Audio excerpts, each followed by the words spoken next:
let's talk last night. Paul, tip us off here. Your biggest takeaway. Well, the biggest takeaway is the stars starring. Starred. Yep. They starred and starring. Yeah. I mean, Minnesota continues to make the same mistakes night in and night out. They leave Towns, Gobert, and McDaniels on the island with arguably the best one-on-one players as a combination in our game. Now, I think the Minnesota Wolves are mentally broken. I really do. And I said they're not making the necessary adjustments. The adjustment was, hey, yeah, Edwards has to play better. I thought he played better up until the fourth quarter. He gave him some signs of life. Well, he had one big surge, man. Yeah, in the third quarter, he went up for that monster dunk. I thought, did. Hey, okay. Here we go. Here we go. And then he ran off like 7 points. Yep. Gave his team some life. And I'm like, all right, this is the guy who we've been wanting all these games. But he just doesn't have a running mate to go with him. Cat continues to struggle. You can't have that if you're trying to get to the next level, if you're trying to get to the finals. Robin has to come through for you at some point. Yep. And I'm really not too sure that Cat can be your second best player on a championship team. Maybe he can, maybe he can't. He has the offensive tools, yeah, but I don't think they use him the right way. I think they need to put him in the post a little bit more. He's floating around the three too much for me. And the adjustment was Naz Reid, I believe. Look at Towns, Reid, and Edwards have only played a total of 30 minutes in this series. And I said after game one, that was the adjustment. You mean together? Together. Yeah, yes. That's the three I think need to play together. A lot of times they're playing Naz Reid with Gobert. Yeah. That's not the adjustment. You need these two guys to spread the court, allow Edwards some room to penetrate. And I just think the coaching disparity is a bigger gap than we think. Yeah. I mean, Jay Kidd is one of the brilliant basketball minds and emerging as one of the top coaches in the game. And he's making the little adjustments that I'm not seeing on the Minnesota side. You have two of the best closers in the game going one-on-one down the stretch. What are you doing over there? Are we going to continue to see the repeat of the Cosbys every night? I mean, we're going to keep watching the same show? That's true. Yeah, good point. I mean, come on. There hasn't been an adjustment. So, I said 5 games. This is a sweep, Skip. I don't see Minnesota getting out of this foxhole because I don't see the necessary players with the mental capacity to get them out of this foxhole. Even if Derek Lively cannot play. Even if Derek Lively can't play. I mean, my superstar is a young player. He's way ahead of the curve. He got tired. I don't know. I just don't think Anthony Edwards. Edwards. He got tired, and I think that went a long way after game one, and telling me the mental makeup of this team because maybe they have a strong young star, and I believe that he was tired, but I also believe that he didn't have to say that either. And I think Dallas saw some chinks in the armor. I said that. Yeah. And was like, they feeding off of that right now. So this is a sweep. Dallas does not want to go to Minnesota, leave a crack of the window open. They get the job done Tuesday night in Dallas, and they'll be back in the finals again since 2011. All right, Keyshawn. Sound like a repeat of what Paul said, basically. I mean, because when you're looking at the game, Skip, you're going to see the same things Paul's talking about. You're talking about the star, the other guys didn't. Luka and Kyrie, you talk about things that they did. They combined for 21 points in the fourth quarter. They were 8 of 10 from shooting for basketball, not including free throw line. By the way, that outscored Minnesota by 1 point, 21-20, right? Those two together. So that's just those two right there. So it's a repeat of what Paul is saying when you talk about, you're thinking about how these guys defensively got into trouble. Well, you talk about McDaniels, he played with 5 fouls. You talk about Conley with 5. Rudy Gobert is supposed to be the rim protector, supposed to be the defensive guy. He just, I don't even know why. Sometimes I wonder why he's even out on the court. Yep. Okay, yeah, he can alter and make people change their shot trajectory and do some things like that, but he's such a liability when he removes himself out of the paint at any moment, even when he's in the paint. I don't know, he's just like, so he's a defensive and offensive liability? I think so. Think about it. When he's not underneath that rim, he's a liability. He becomes a liability. Then on the offensive end, Luka picked his pocket, cookies, give me that, and laughed. So that just told you right there, he's like, man, y'all really got this dude trying to back me down? And he's not even a defensive player. Right. So now you got a Gobert problem when it feels like Nas Reed should be the guy there. Yeah. Now, if you want to flip and go to the offensive edge, the offensive game in basketball for Minnesota, Karl Anthony Towns. Self-proclaimed big man shooter, the best that ever was. Ever. That's what he said. Yeah. You can't be 0 for 8. I'm okay with you saying it, but you got to be 8 of 8. You can't be 0 for 8. Mm-hmm. You can't be in this series 3 of 22, 13.6% shooting from the arc. Yeah. You can't be that, right, Skip? You can't be 4 of what, 35, I think it is? It's 32. 4 of 32 from 3 in the last 5 games. Which is the worst for 30 or more attempts in the history of basketball. You cannot do that if you cannot do that. Especially when you got a guy out there, and Anthony Edwards, that did what I said. What did I say? I said he's got to have, not in this particular game, but just in general, when they get in these bad situations, he's got to have a highlight reel dunk. And what did he do? He highlight reel dunk in the third quarter, what made you go, oh, it wasn't just, oh, it was some other words used of that, Skip. Mm-hmm. And they got him a nice little run. He had 10 points in the third quarter, nice run. But they didn't capitalize on it the rest of the game. Then Derek Lively doesn't play the second half. You don't take advantage of that situation at all.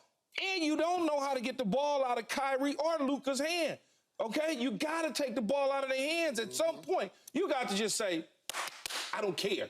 3 people get on this dude.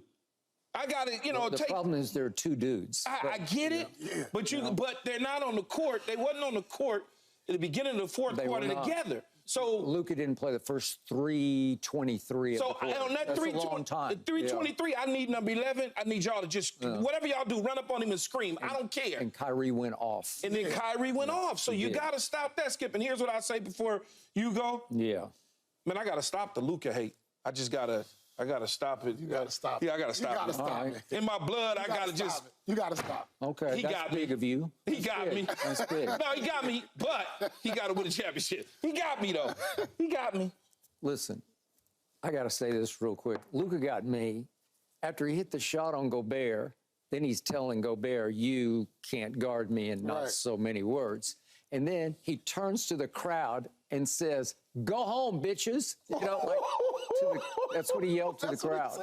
Really? He said he was speaking in, what's the language? Slovenian. Slovenian, though. Yes. He said I missed that. All right, but that's this guy. And then to your point, Gobert tries to wheel on him, and he just picks his pocket from behind, and Luka turns to the bench to Micah Nori and says, are you guys serious that you're going to do that? Okay, that's who this guy is. That's who he is. He doesn't have anything to say off the floor. It's all aw shucks, gee whiz, kind of Brady-esque, right, when Brady was playing. But man, on the floor, he got that Jordan. He's got that stuff going on, right? Okay, all right. So here's the key stat to me of this whole thing. Dallas is the first team since in what they call the play-by-play era, where they kept all the stats from 95 on. But they're the first team to go up 3-0 in a playoff series, despite trailing in the final 5 minutes of all 3 games. It's never happened before. Man. That's all you need to know, is that 3 times Minnesota has definitely been right there, because Minnesota has actually been ahead under 5 minutes all 3 times. Feels like a Laker-Nugget situation. Okay, it kind of does, maybe worse, because the Lakers were always in the fourth quarter right there, but sometimes it didn't make it all the way to 5 minutes. But this keeps making it to 5 minutes. All right, what did we talk about before this started? I know what I talked about. I said Dallas will have the 2 best players on the floor. And again, you love Ant-Man. We all love the potential of Ant-Man. I don't love Karl Anthony Towns, and I never have. I've sat here many, many times, and I question just the mental toughness, just of he and Gobert. It's like there's always something missing in both of them, and until Anthony came along, they were just an also-ran. They were just, they had Pat Bev for a while and all this, and it couldn't get them up over the hump.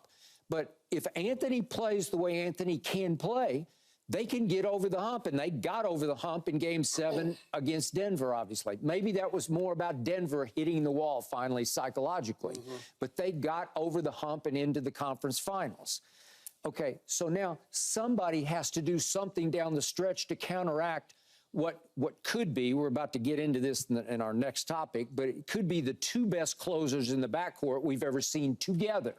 And they have figured out how to play together in ways they couldn't figure out how to play together a year ago, because they really struggled in the clutch last year when Kyrie joined them, which is why they missed the playoffs last year. They were trying to figure each other out. They were trying, and they missed the playoffs. They were in the lottery. That's how they got Derek Lively the second at, the 10th overall pick, because they missed the playoffs.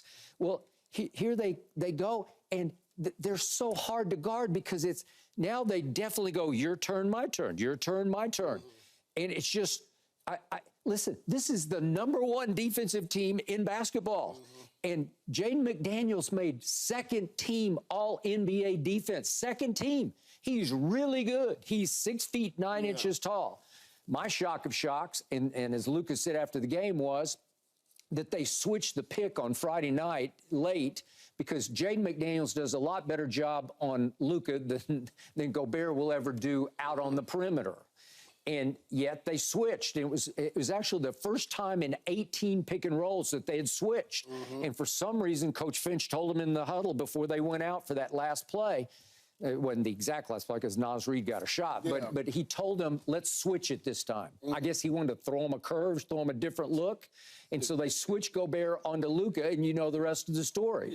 Yeah. And threw him a curve, all right. Yeah. A hanging curve. A hanging curve, and it's still flying somewhere. Yeah. And that was the turning point, obviously, of the series. But then to Keyshawn's point, Derek Lively goes down. He gets kicked in the knee in the back of the head by Cat. It was a shot, man. They look better with him on the pick and roll, because he's better on the roll than Gafford is. You know, he's got better. He's been averaging 3 assists a game. He can get back faster. The thing is he's better at catching it and making a decision, making a play, going to the rack or making the right pass. Whereas Gafford is not as effective making the right pass. He's just good at finishing.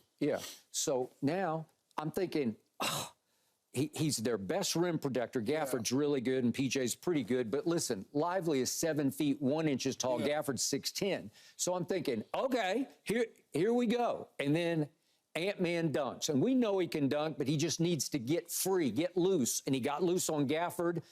And I guess he posterized me. He got a full head of steam. I felt. That was a poster. That's all. They just couldn't finish the deal. Okay. Then he popped because he scored 10 straight points in the third, all in the third quarter. I thought it was. Okay, here's what's getting me about Anthony Edwards. I keep saying, let's see a little more now. Let's see a little more. You've gone young Jordan, and that's fine. I see the little glimpses and flashes, but now he's got to live up to it. And apparently he's not quite ready. No, not yet. So in these 3 games, here's my problem. It's not that he's missing shots. He's not taking shots in the fourth quarter. He's averaged 3 shots a game in these 3 games in the fourth quarter. They're doing a good job of getting the ball out of his hands, though. But how many times have you seen him get a step on somebody and get in the lane and kick it? And I'm like, because they doing that don't kick it. Go to the foul line. Go to the free throw line. Really. Attack. But posterize somebody else. Posterize Gafford again.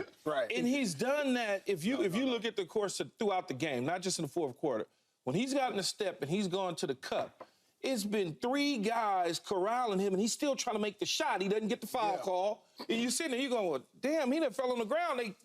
Somebody had to have done something. And now all of a sudden it's a fast break going the other way. Okay, but they're up 2 with 5 minutes to go, and through the course of the whole fourth quarter, Anthony Edwards takes no shots outside the paint. No jump shots, no threes, no attempts. He was 0 for the 3, so I think he probably said, I don't want to be like Carl Anthony Towns, so I'm not going to shoot. Okay, he's really all they got. He's the reason they're here. He's the reason they got this far.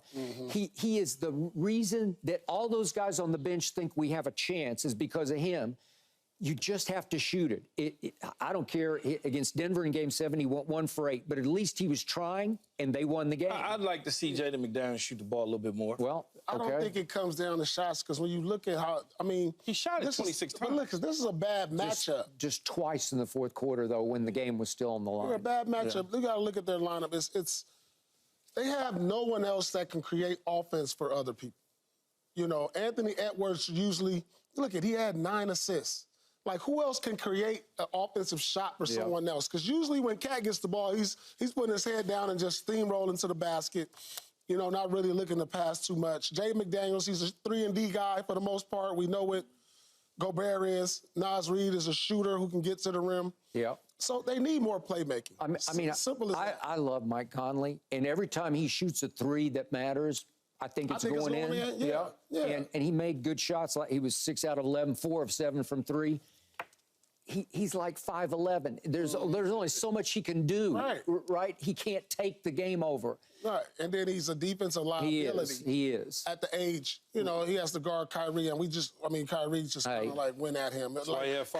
Kyrie saw Conley on him and just kind of like, all right, this is a easy matchup for him. But, you know, you got to give credit to where credit due. Mike Conley held his own. I'm taking 16 points from him. Sure. If he's giving me 16 points, Anthony Edwards giving me 26, the key to this is Gobert is the key to all of this, guys. If this is our all-stars, if this is our second-best player, look at this off the bench. Naz Reid gave me 14. I like what I'm getting off the bench. I got 10 from Kyle. So what does that say to you?